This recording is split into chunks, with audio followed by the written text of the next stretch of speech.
오늘따라 그냥 인사말이 힘차요. 네. 선생님 너무 보고 싶었습니다. 그래서 진짜로? 네. 진짜 그리운 표정이 있네요. 네. 그렇다고 울진 말아요. 같은 것 좋았죠. 네.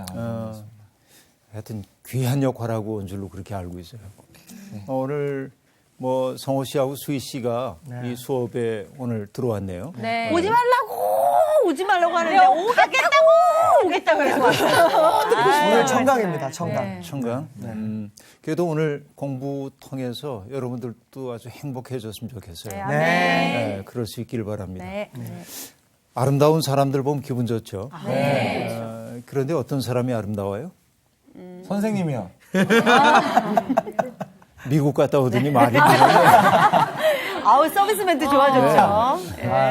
네, 어떤 게 아름답죠? 아름다운 게. 뭐 마음이 요즘은 예쁜 사람. 사람들이 자꾸 이제 겉모습을 아름답게 하기 위해서 많은 애를 쓰는데 사실은 겉모습의 아름다움도 아름다움이죠. 네. 그런데 진짜 아름다움은 그런 데 있는 것만 같지는 않아요. 네. 왜냐하면 연세가 드신 우리 어머니 아버지를 보고 네. 못생겼다, 추하다 이렇게 얘기하면 그건 사람이 아닌 거죠. 그렇죠. 그렇잖아요. 맞아요. 그래서 그 어머니 아버지의 희생과 또 그분들이 우리에게 베푸셨던 사랑을 생각하면 철든 사람들은 그러죠. 세상에서 우리 어머니가 제일 아름답다고. 네. 저 제일 아름다울 때가요. 저희 깜짝이야. 엄마하고 아빠가요.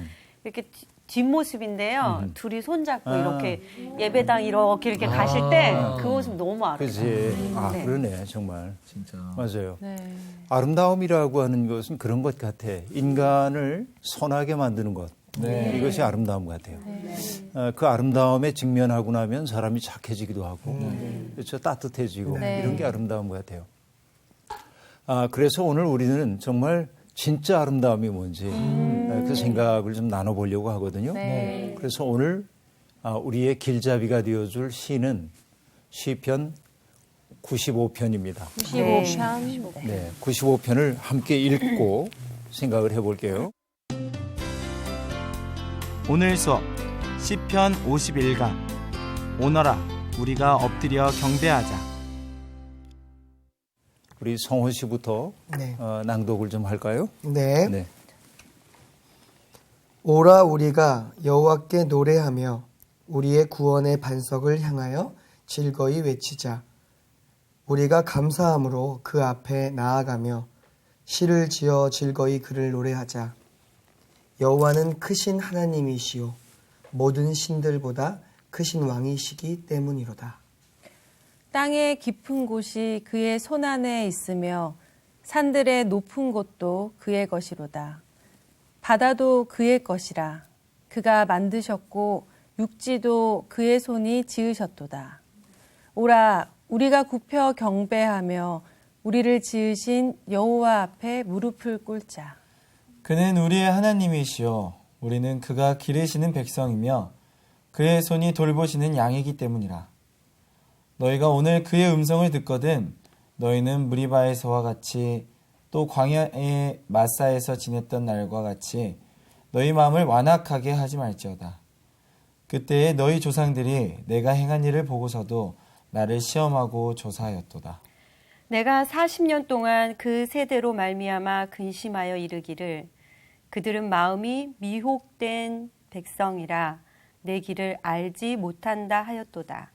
그러므로 내가 노하여 맹세하기를 그들은 내 안식에 들어오지 못하리라 하였도다. 네. 아주 아름다운 그런 시입니다. 그런데 우리가 앞에 도입에서 좀 이야기를 했는데요. 세상에서 제일 아름다운 게 뭐냐고 그랬더니 어머니 아버지가 손을 잡고 교회를 향해 가시는 뒷모습.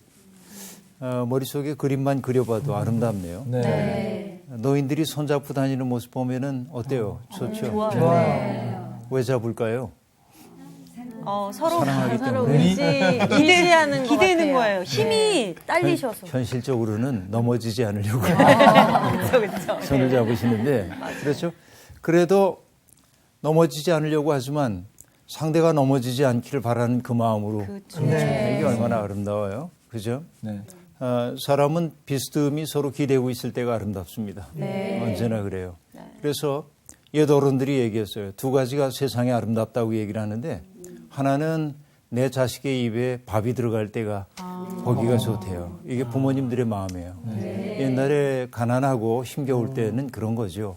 먹을 게 없으니까. 그래서 옛날에 아주 구차한 살림인데 손님이 오시면 먹을 게 없잖아요. 그래서 손님 먼저 상을 차려드리고 혹시 손님이 밥을 남기시면 그거 먹는 거거든요. 그래서 어느 날 손님이 왔는데 이제 아이가 밖에서 손님이 음식 드시기를 기다리고 그리고 문구멍을 뚫고 들여다보고 있는 거예요. 손님이 남겨줘야 돼. 아이는 초조해요. 그쵸. 저분이 다 드시지 않을까? 근데 보니까 이 손님이 다 드시고 하여튼 거의 다 드시고 나서 밥그릇에 물을 붓는 거야. 옛날에 물 말아 먹잖아요. 그래서 아이가 밖에서 울었대잖아요. 엄마 물 말았어. 그 마음 아시겠어요? 요즘은 풍요 속에 살고 있기 때문에 이런 실감이 나지 않습니다만은 옛날에는 정말 먹을 거 귀할 때 나는 굶더라도 내 자식의 입에 밥이 들어가는 모습이 참 아름답다. 또 옛날에는 또 다 농사를 짓던 사람들이니까 내 논에 물이 들어가는 모습 보는 게 그렇게 보기 좋았다고 그래요. 어른들이. 그죠? 네. 그런데 어느 분 책을 읽다 보니까 세상에서 가장 보기 아름다운 모습 가운데 하나는 성경에 나오는 시므온의 이야기인데요. 시므온이 아기 예수가 성전을 찾아온 것을 보고 품에 안고 축복하는 장면이 나옵니다. 누가복음에 보면. 그래서 나이 든 분이 어린아이를 축복하는 모습이 가장 아름답다. 이렇게 말하기도 해요. 그렇죠. 그런 것도 참 아름다운 모습입니다. 또 어떤 것들이 아름다울까요? 또 기억나는 게 있어요? 저는요, 어떤 사람이 아주 그 해가 비춰지는 창가에 앉아가지고 마룻바닥에 앉아서 꿇어 엎드려서 두 손을 가슴 앞에 모으고 기도하는 모습 보는 것만 해도 가슴이 좀 뭉클해지는 그런 부분들이 있습니다. 그렇죠? 가슴 앞에 두 손을 모으고 단정하게 기도하는 모습. 어떻게 보면 그런 모습들이 인간다운 모습인지도 모릅니다. 그런데 우리는 그런 거 다 잃어버리고 살죠. 오늘 우리가 함께 읽었던 이 시는 대개 어떤 내용이냐면 예배드리는 사람들이 예배자들이 성전을 향해 나오고 있고요. 이제 막 성전 뜰로 접어들려고 하는 때입니다. 그때 그들의 예배를 인도하는 이가 그들을 안내하면서 이제 우리 하나님 앞에 나아가자 하는 장면으로부터 시작됩니다. 그래서 1절은 오라 우리가 여호와께 노래하며 우리의 구원의 반석을 향하여 즐거이 외치자 하고 말합니다. 첫 단어가 오라입니다. 자, 예배를 향해 나오고 있는 사람들에게 오라라고 이제 외치고 있는 것이죠. 그런데 여러분 6절을 봐도 똑같은 단어가 반복됩니다. 그죠? 6절 오라 이렇게 말합니다. 그런데 여러분 6절에 나오는 오라라고 하는 단어는 가자 이렇게 번역될 수도 있는 단어입니다. 가자라고도 번역될 수 있어요. 그러니까 오라 그리고 함께 가자. 그렇죠? 알 수 있겠죠? 이 행렬의 지금 추이를 우리가 알 수 있는데요. 우리가 여호와 앞에 즐겁게 나가야 하는 까닭이 뭐냐면 그분에게 노래해야 되는 까닭은 간단하게 얘기했어요. 구원의 반석이라고 얘기하고 있습니다. 그렇죠. 여러분 반석이라고 지금 얘기를 하고 있는데 반석은 베드로죠. 베드로가 반석이라는 뜻이지. 근데 여러분 우리가 시편 40편에서 봤습니다. 우리의 삶이 마치 늪 속에 빠져든 것처럼 푹 빠져들어가고 있을 때 주께서 우리를 건지셔서 흔들리지 않는 반석 위에 세우시는 거 이걸 경험하는 거죠. 이게 시편 40편 시인과 똑같은 경험을 이 시인이 지금 하고 있기 때문에 여호와를 반석이라고 말하고 있는 거예요. 여러분 저하고 시편 공부를 쭉 해오신 분들은 분명히 알고 있는 게 성경에 나오고 있는 하나님에 대한 표현이 다양하게 나오는데 하나님이 피난처라든지 요새, 산성, 빛, 목자 이렇게 얘기할 때 그 말을 그냥 표현이라고 지나가 버리지 말고 자기와 그들이 하나님을 목자라고 고백할 수밖에 없었던 삶의 경험이 무엇이었을까 생각해 보면 내 삶이 편안하고 내가 가는 곳마다 푸른 풀밭이 있고 그리고 마실 물이 있다고 한다면 네. 굳이 하나님을 내가 목자라고 그렇죠. 고백해야 할 이유가 별로 없겠죠. 네. 그런데 여호와는 나의 목자라고 고백하는 그 사람들은 그들의 경험 세계는 뭐냐면 사망의 음침한 골짜기를 거니는 삶이었겠죠. 네. 그렇기에 그 위험 속에서 나의 경험이 혹은 내가 가지고 있는 지식이 나를 이끌어온 것이 아니고 바로 하나님의 돌보심이 나를 세워줬다고 고백하는 거죠. 네. 여호와는 나의 빛이시니라고 얘기할 때 여호와가 빛으로 인식되는 까닭은 내 삶의 경험이 어둠이었기 때문에 그런 겁니다. 한 치 앞도 내다볼 수 없는 어둠이었는데 불현듯 내 마음에 불이 켜진 것처럼 환해지고 내가 어떻게 살아야 하는지 알 수 있게 돼서 그래서 여호와 나의 빛 그래요. 여기 지금 시인이 노래하고 있는 거 우리 구원의 반석을 향하여라고 얘기하는 것은 여러분 우리 살다 보면 터전이 흔들리는 것 같은 느낌 들 때 얼마나 많아요. 그죠? 내가 발을 딛고 서 있는 터전이 든든해야 우리들이 살 수 있잖아요. 네. 그런데 든든한 줄 알았던 이 터전이 흔들려. 속절없이 흔들리는 거예요. 네. 그러면 여러분 얼마나 힘겨워요. 네. 한국의 소설가 가운데 한 분이 아주 좋은 소설을 쓰시다가 미국으로 이주해 가서 살게 됐습니다. 네. 저는 안타까웠어요. 그분의 작품이 안 나온다는 사실이. 그런데 한 20년쯤 지나가지고 작품이 나왔어요. 드디어. 그런데 그분이 미국에서 캘리포니아에 살고 있다가 뭘 경험했냐면 지진을 경험했어요. 근데 그분이 이렇게 얘기합니다. 역시 소설가이기 때문에 그런 표현이지만 그동안 내가 딛고 있었던 이 땅이 안전하다고 하는 전제하에 내가 살고 있었는데 지진을 경험하고 나니까 내 삶의 토대가 다 흔들리더라는 거지. 그렇죠? 흔들린 것은 땅만이 아니야. 지축만이 흔들린 게 아니야. 그렇죠? 내라고 하는 존재가 얼마나 작은가. 이런 것을 절실히 경험하는 거죠. 그래서 흔들리는 터전이에요. 그렇죠? 그러니까 그 속에 살고 있었는데 바로 하나님께서 뭐가 되어 주신 거예요? 반석처럼 든든하게. 흔들리지 않는 거예요. 그렇죠? 이걸 경험했어요. 그러니까 오라 우리가 여호와께 즐거이 그렇죠? 즐거이 노래하지 하며 우리의 구원의 반석을 향하여 즐거이 외치자 하고 얘기합니다. 그렇죠? 예배의 초대예요. 이렇게. 네. 그리고 하나님 앞에 가는 사람들이 가져야 하는 생각을 2절에서 이렇게 표현하죠. 우리가 감사함으로 그 앞에 나아가며 시를 지어 즐거이 그를 노래하자 하고 말합니다. 여러분 참 이게 재미있는 부분인데요. 우리 기도할 때 네. 기도할 때 사람들 기도가 되게 이렇습니다. 하나님 감사합니다. 네. 아래올 말씀은 네. 예? 자, 이게 상투어야. 감사합니다는 상투어고. 그래서 이런 걸 무슨 기도라고 하냐면 쇼핑 리스트 프레이어.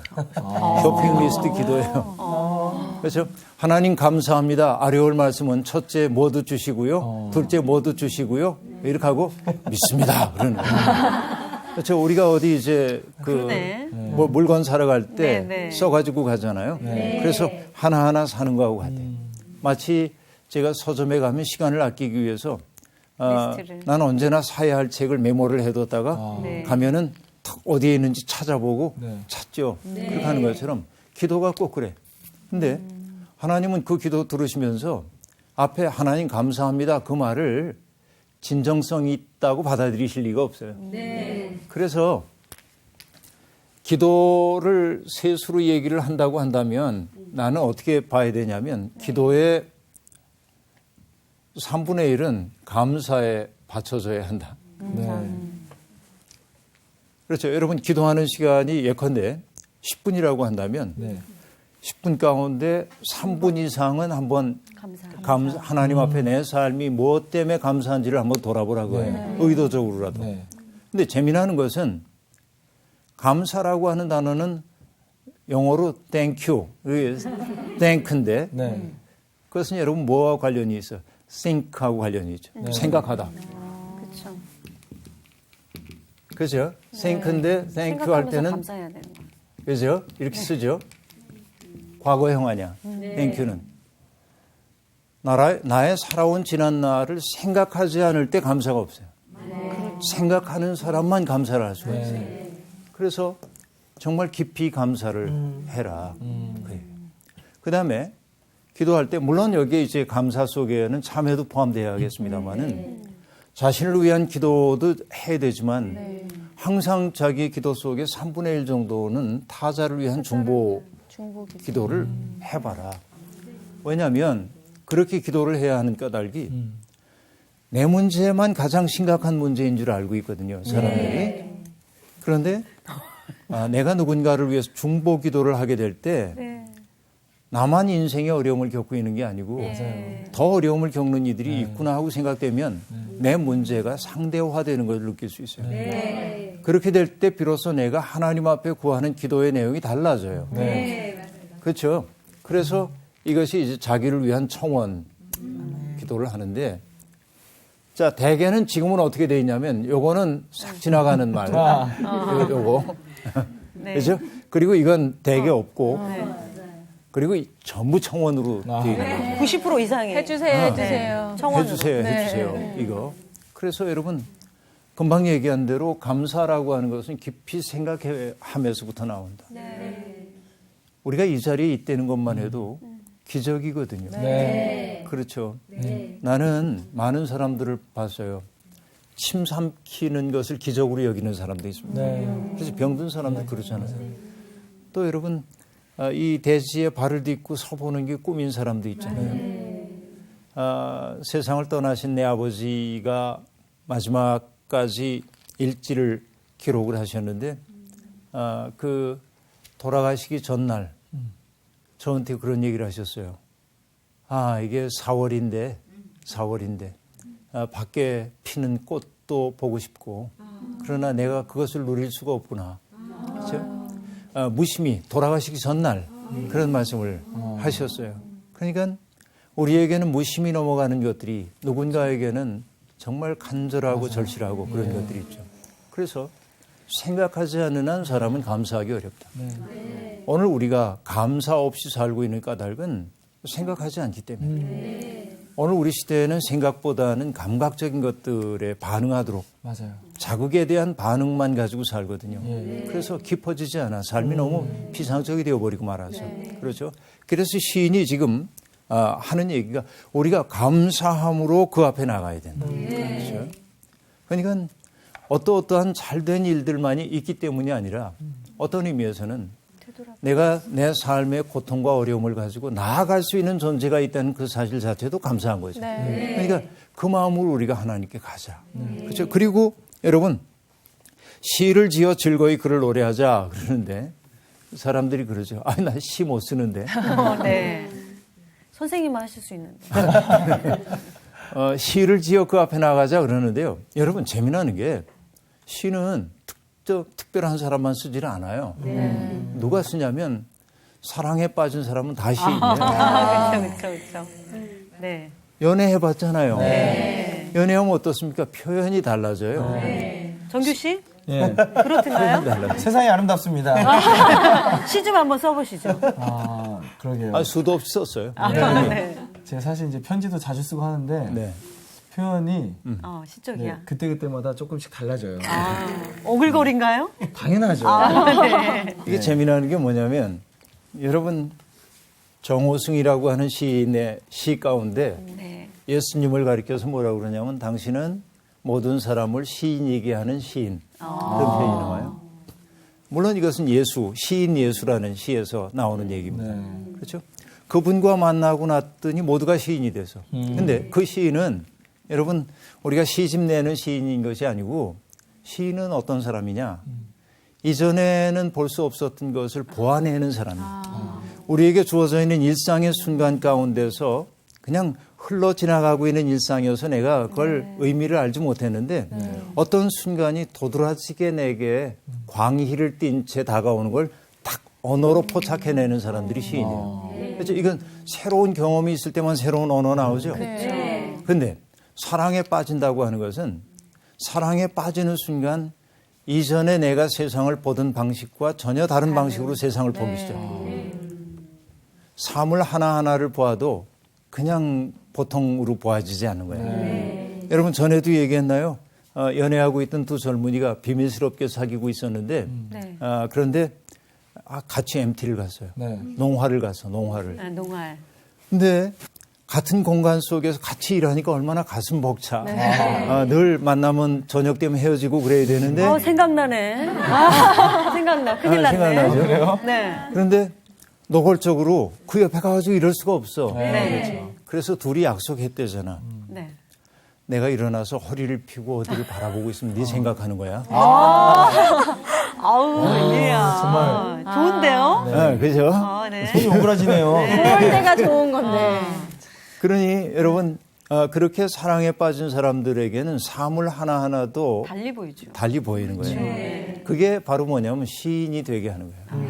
그러니까 우리가 하나님 앞에 갈 때에도 우리가 늘 상투적인 노래를 부르면 안 되는 거죠. 네. 그러니까 새 노래로 여호와를 찬양하라고 얘기할 때 늘 성호 씨에게 새로운 곡 작곡해와 이런 소리가 아니고 내가 새로운 마음으로 하나님을 찬양하게 되면 그건 새 노래인 거예요. 그렇죠. 그러니까 새 노래로 시를 지어서 즐거이 그를 노래하자.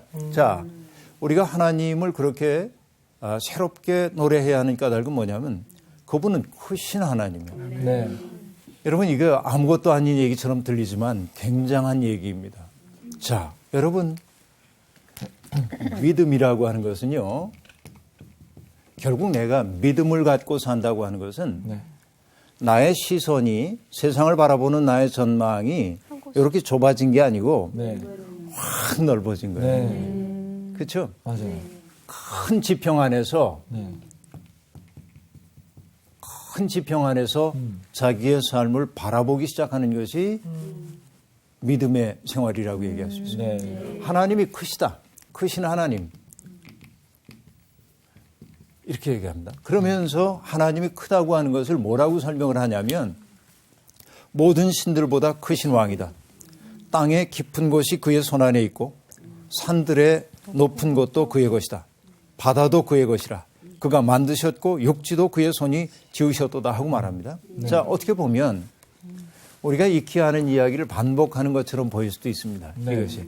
그렇죠. 그러나 이 시인은 지금 우리에게 어떤 세계로 우리를 초대하고 있냐면 그 큰 세계, 우리의 일상이라고 하는 것은 어떻습니까? 우리의 시선을 늘 부딪히고 있는 그 일들에 몰두하도록 만들고 있거든요. 네. 여기에 이렇게 몰두하고 있죠. 그런데 하나님 앞에 간다고 하는 것은 다른 게 아니에요. 몰두하고 있던 내 눈을 들어서 저 큼의 세계를 바라보기 시작한다. 네. 내 삶을 저 큰 전망 속에서 돌아보는 것이 곧 믿음의 길이라 하는 얘기죠. 이게 중요한 거예요. 그래서 여러분 저는 예배라고 하는 것은 뭐라고 생각하냐.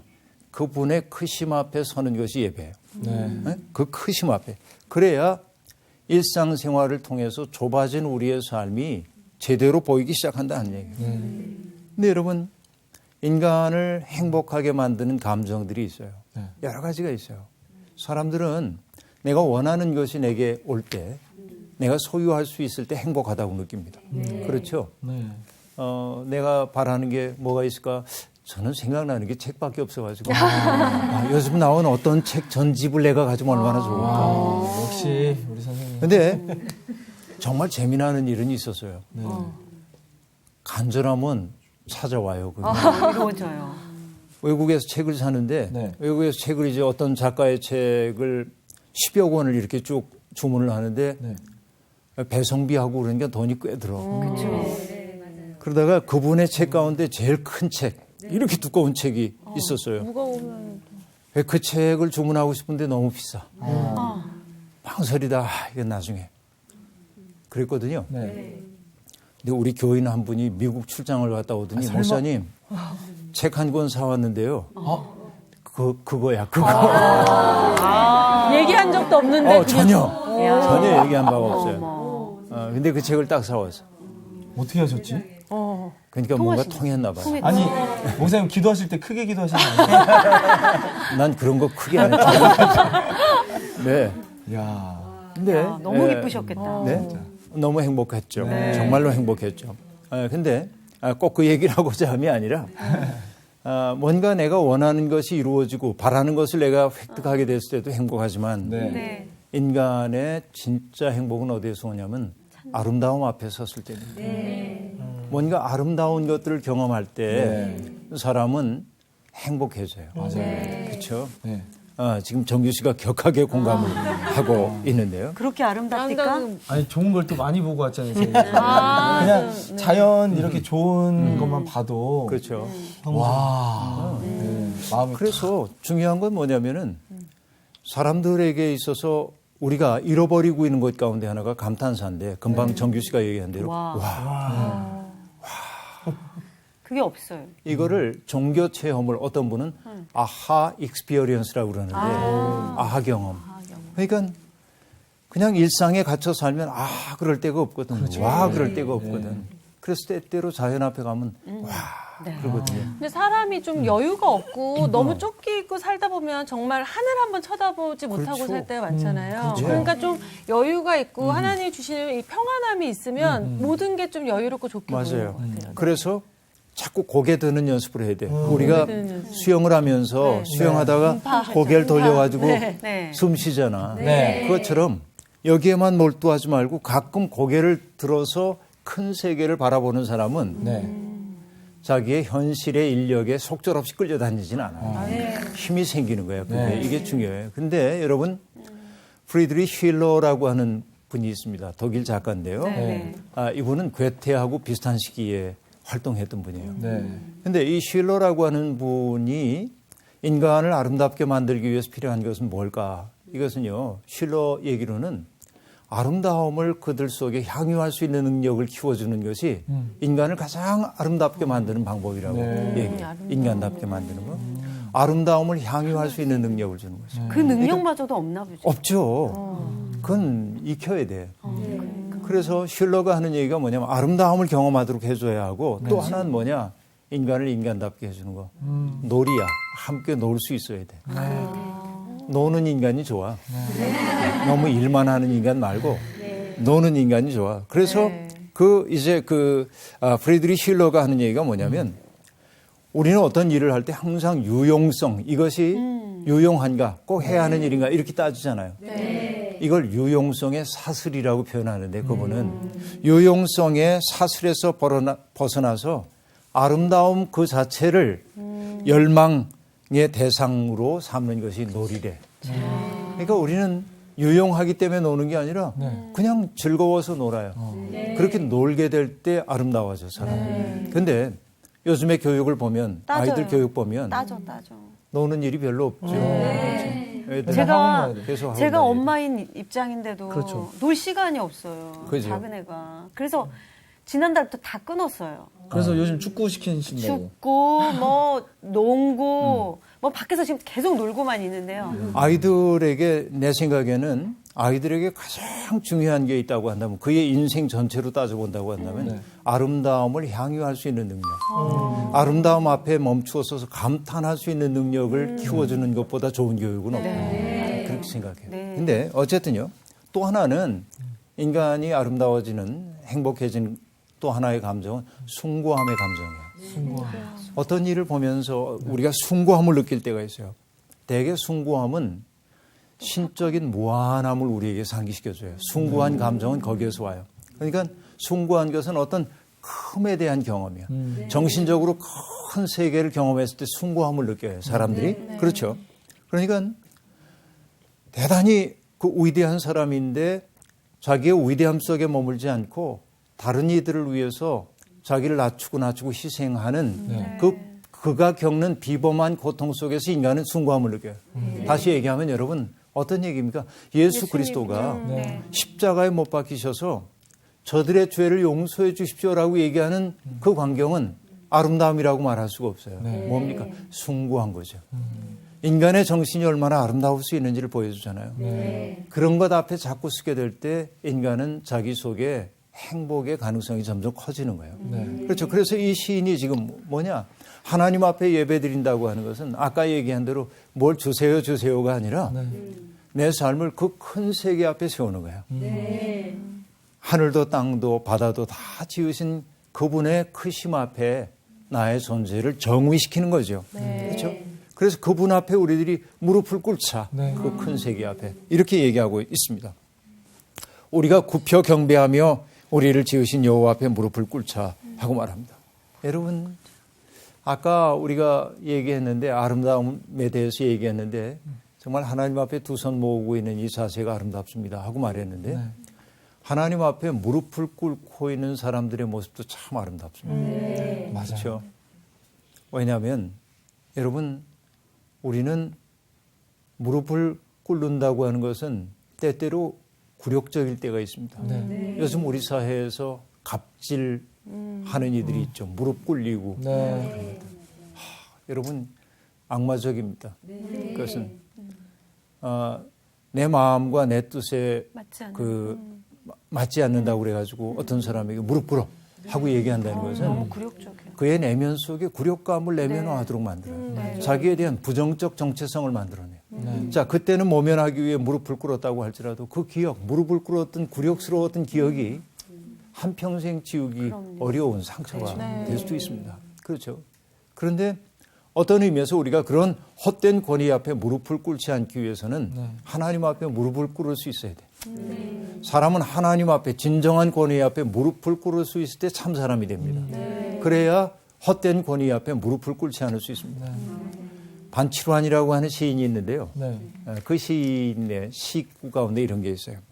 무릎이 구부러지는 건 세상의 아름다운 걸 보았을 때 굽히며 경배하라는 것이고 세상의 올곧지 못함을 보았을 때 솟구쳐 일어나라는 뜻이다. 때를 가리지 못함이 무릇 몇 번이든가. 자, 이 시인이 하는 얘기는 뭡니까?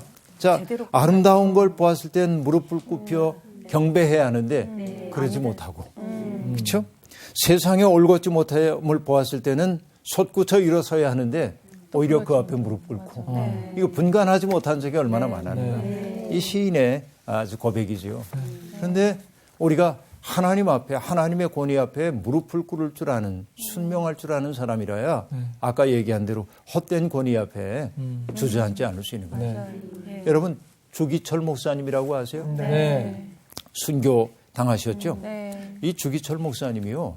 신사참배 거부하다가 결국은 순교를 당하신 목사님인데 1935년 12월 17일부터 20일까지 평양신학교 학생들을 상대로 한 학생 부흥회가 열렸어요.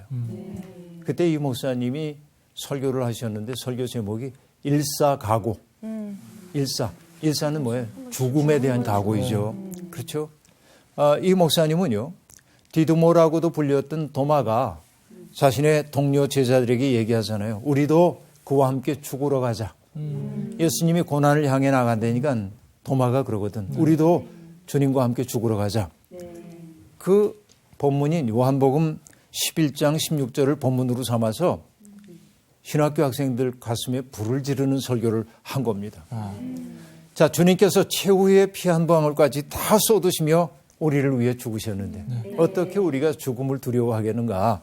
그러면서 믿는다고 하는 것은 일사의 각오와 다짐이 있을 뿐이다.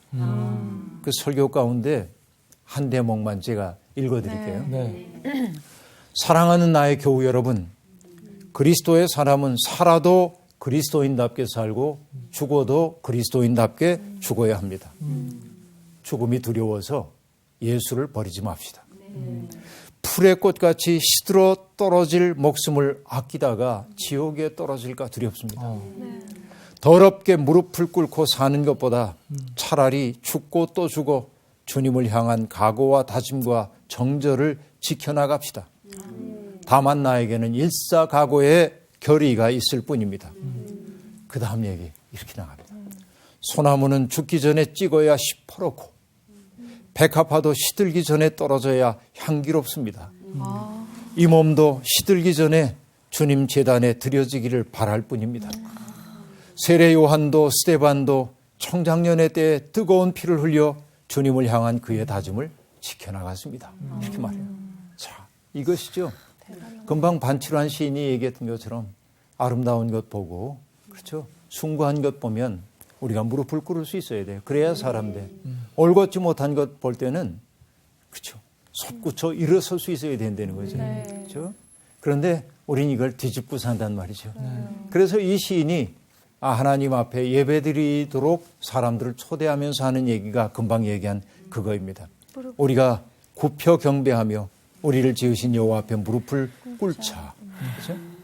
우리가 그분 앞에 무릎을 꿇어야 하는 까닭은 무엇입니까? 그분이 우리 하나님, 우리는 그가 기르시는 백성이고 그의 손이 돌보시는 양이기 때문이다 하고 말합니다.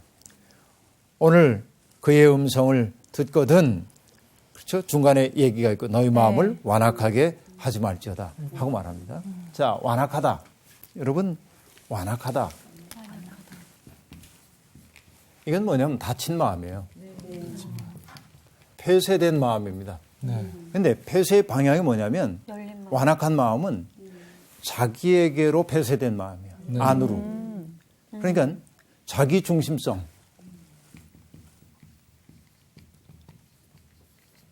세상의 모든 사람들이 어떤 의미에서는 완악합니다. 여러분 자아하고 얘기할 때 아자를 여러분에게 설명해 드린 적이 있습니다만은 이 자아자에는 손수가 있고요. 이렇게 손. 창과자가 있거든. 창과자. 손에 창을 들고 있는 모습이에요. 그러니까 자아가 강한 사람 옆에 가면 찔려요. 언제나 창을 들고 있기 때문에. 근데 여러분 봐요. 어떤 사람 만나고 났더니 우리 마음이 후련해지긴커녕 오히려 마음에 상처를 입고 돌아올 때가 많은데 그건 뭐냐면 그가 자기 속에 갇혀 있는 사람이기 때문에 다친 마음의 사람. 이게 이제 완악함이죠. 닫혀 있는 마음은 뭐냐면 하나님의 새로운 현실 앞에서도 마음 문 열지 못하는 것이죠. 이게 문제예요. 우리는 하나님의 은혜의 세계 속에 살고 있는데도 불구하고 그 세계를 볼 수 있는 눈이 없기 때문에 자꾸만 다친 채 살고 있단 말이죠. 그래요? 그래서 무리바나 마사라고 하는 것이 우리가 알다시피 어떤 일일까요? 출애굽 공동체가 쭉 이제 애굽을 탈출해 나와가지고 가다가 신광야를 지나고 르비딤이라고 하는 곳에 당도하게 됐는데 마실 물이 없는 겁니다. 그러니까 여러분 마실 물이 없으니까 백성들이 모세를 원망하기 시작했어요. 왜 우리를 데리고 나와서 죽음의 자리로 우리를 몰아넣는가? 그렇죠? 그런데 전에도 얘기한 적이 있지만 원망의 마음은 일수 폭력으로 바뀌어요. 그렇죠? 누군가를 원망하면 자기 속에 들끓고 있는 분노의 에너지를 누군가에게 풀어야 하는데 이거를 외부를 향해 푸는 사람은 타자에 대한 폭력을 가하는 사람이고 자기를 향할 때는 자해를 해요. 그 사람들이. 그렇죠. 이거 분노의 감정이에요. 이것이. 그래서 원망하는 마음 때문에 모세를 죽이려고까지 합니다. 모세가 하나님 앞에 엎드렸죠. 어떻게 하면 좋습니까? 그래서 하나님이 이제 지시를 내려요. 그렇죠? 호렙산에 있는 반석에서 물을 낼 것이다. 그럽니다. 그래서 과연 모세가 홍해바다를 갈랐던 그 지팡이를 들고 가서 치죠. 그래서 반석에서 물이 솟구쳐 나왔대요. 그래서 그 일을 두고 사람들이 르비딤에서 하나님 앞에 하나님 원망하고 모세 지도자를 원망했던 그 얘기를 두고 그 땅을 무리바, 이건 다툼이라는 뜻이고요. 마사, 이것은 시험이라는 뜻이야. 무리와 마사, 그렇죠? 하나님이 그들 가운데 현존해 있는데도 불구하고 그들은 두려움 속에서 오히려 하나님에 대해서 마음을 닫아놓고 그렇죠? 하나님을 경험했음에도 불구하고 마음을 닫고 있었죠. 그렇게 완악하게 닫힌 마음이 되지 말아라 하는 얘기입니다. 그렇죠? 내가 여러분 10절 보니까요. 내가 40년 동안 그 세대로 말미암아 근심하여 이르기를 그들은 마음이 미혹된 백성이라 내 길을 알지 못한다. 그러므로 내가 노하여 맹세하기를 그들은 내 안식에 들어오지 못하리라 하였다. 이렇게 말합니다. 하나님 근심합니다. 무엇 때문이냐? 미혹된 백성 때문에. 하나님의 길을 알지 못하는 백성 때문에. 그들은 하나님의 안식에 들어올 수 없다고 얘기하고 있습니다. 이 시는 들어오지 못한다 하는 말로 끝납니다. 어떻게 보면 서운하죠. 일이 잘 해결됐으면 좋겠는데. 그런데 여러분 때때로 시는 미완성으로 끝납니다. 왜? 그 뒤를 이어서 우리의 삶의 경험으로 그 시를 완성해야 하기 때문에 그렇습니다. 때때로 여러분 우리가 반면교사라고 하는 게 있죠. 반면교사. 그건 뭐죠? 나는 저렇게 하면 안 되겠어. 생각하는 게 반면교사예요. 그 거꾸로 된 말은 뭐죠? 정면교사입니다. 난 저분처럼 살아야지. 그렇죠? 반면은 거꾸로 반자니까 얼굴을 거꾸로 하는 거죠. 난 저렇게 안 살 거야. 무리바와 마사에서 이스라엘의 조상들이 했던 태도를 다시는 반복하지 않겠다. 바로 그것이 뭡니까? 하나님 앞에 나오는 사람들이 다짐해야 하는 일이죠. 그렇죠? 자, 아까 처음부터 얘기했죠. 이것이 성전에 나오는 사람들의 노래라고 얘기를 했었죠. 그러니까 성전에 나오는 사람들, 하나님 앞으로 나가는 사람들은 해야 할 일은 뭡니까? 세상 사는 동안 좁아졌던 자기의 마음을 하나님의 크심 앞에 내놓음으로 내 삶을 그분께 비끌어매는 것. 그렇죠. 그렇게 될 때 좁았던 내 마음 속에서 새로운 노래가 나옵니다. 시인이 됩니다. 정호순 시인의 이야기처럼 우리가 그 하나님을 만나고 나면 우리가 시인이 되는 거죠. 그렇죠? 이것이 무엇보다도 소중하고 아름다운 일이라고 생각을 합니다. 오늘 시 전체 이렇게 보면서 여러분 궁금한 거나 혹은 깨달은 게 있으면 누구 얘기해 보시겠어요? 저는요, 저 완악한 마음이 제 안에 너무 많은 것 같아요. 그러니까 믿는다고 하면서 믿음이 어떻게 보면 확신을 이렇게 갖기는 하지만 그게 어떨 때는 너무 제 안에 확신이 이렇게 차 있어가지고 타인의 목소리가 안 들리는 저 안에 갇히는 이렇게 닫힌 마음이 되지 않나. 막 그럴 때가 너무 많아요. 기독교 신자들이 정말 완악해지기 쉽습니다. 특별히 종교 체험이 많다고 하는 사람들이 그렇습니다. 뭐냐면 자기의 체험에 대한 확신이 너무 깊기 때문에 자기와 다른 체험을 했다든지 체험을 하지 못하는 사람들을 판단할 때가 아주 많아요. 그렇죠.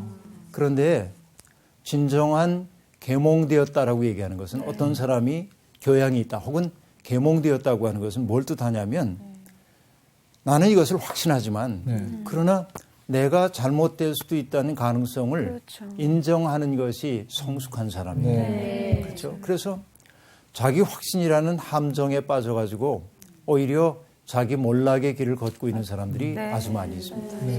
그래서 우리가 금방 얘기한 대로 우리 마음을 자꾸만 하나님께로 가져가서 그 크심 앞에 설 때만 완악한 마음에서부터 벗어날 수가 있게 되죠. 여러분 그 크심 앞에 날마다 다가가서 여러분의 삶 속에서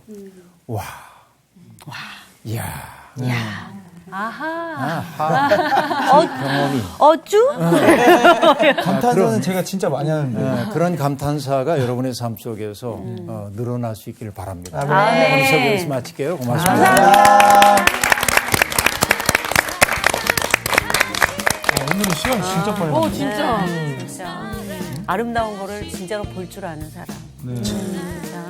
난 여기 첫 절 읽으면서 나도 또 얘기하고 싶었던 것도 우리가 구원을 얻었는데 즐거움이 너무 없는 거야.